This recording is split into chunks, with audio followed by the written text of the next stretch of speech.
กองบัญชาการป้องกันความสงบแขวงเซกองจัดพิธีโฮมสุมนุมเฉลิมฉลองวันแห่งชาติต้านยาเสพติดครบรอบ24 ปีและจุดทำลายยาเสพติดจำนวน 2652 เมตรพิธีดังกล่าวโดยการเป็นประธานเข้าร่วมของทานบุญลายบุตรีเลขาคณะบริหารงานพรรคแขวงเซกองทานคันตีศรีละวงศา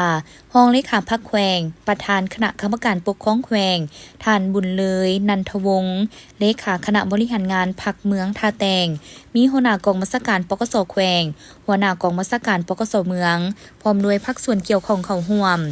ในพิธีได้เล่าประวัติความเป็นมาของวันแห่งชาติต้านยาเสพติด 12 ตุลา 2001 ซึ่งกุงกับมือที่ประเทศลาวเฮาประกาศเอกราชในวันที่ 12 ตุลา 1945 ในโอกาสวันสำคัญดังกล่าวนี้จึงมีพิธีโฮมสุมนุมมีตติ้งใหญ่ที่หอวัฒนธรรมแห่งชาติโดยในเวลานั้นแม่นทานบุญยังวรจิตนายกรัฐมนตรีเป็นประธานเพื่อแสดงเจตจำนงประกาศร่วมกันแก้ไขปัญหายาเสพติดอยู่นครหลวงจันทน์และในขอบเขตทั่วประเทศอย่างเป็นทางการดังนั้นจึงกำหนดเอาวันดังกล่าวคือ 12 ตุลา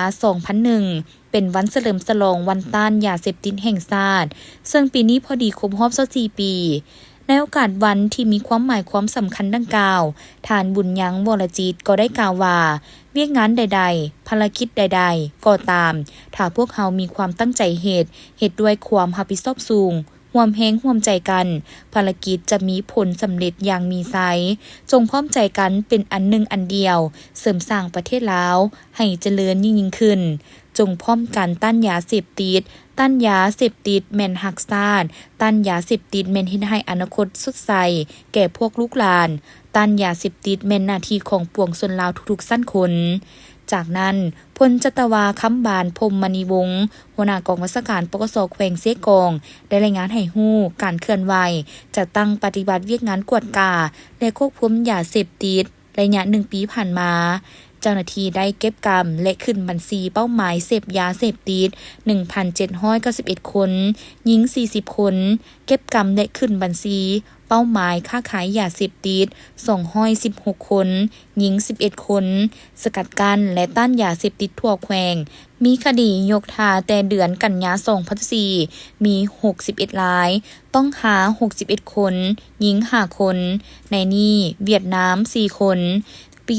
2025มั่งคดีค้าขายยาเสพติดได้51รายจับผู้ถูกหาได้61คนหญิง1คนรวมคดียกมาและมั่งคดีได้122รายต้องหา122คนกักยึดยาบ้าได้ 21,449 เมตรศึกษาอบรมผู้มั่วสุมยาเสพติดและดื่มน้ำกระท่อม129คนจากนั้นก็ได้จุดทำลายยาเสพติดจำนวน 2652 เมตรสูตรน้ำกระท่อม